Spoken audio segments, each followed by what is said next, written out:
Almost 450 people have died by suspected suicide shortly after being in contact with healthcare services in Ireland. Internal HSE figures uncovered by the journal Investigates reveal the deaths, recorded over a 2-year period, occurred within 3 weeks of a patient's contact with medical staff.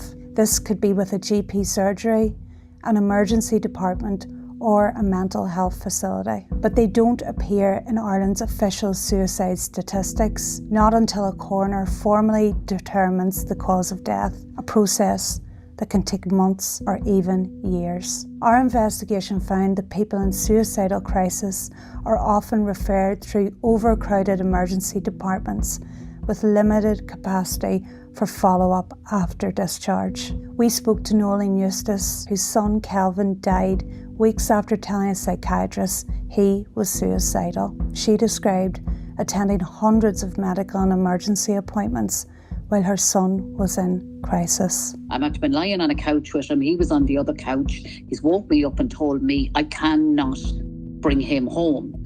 And I tell you one thing, it was like trying to push water up a hill, trying to get him in there.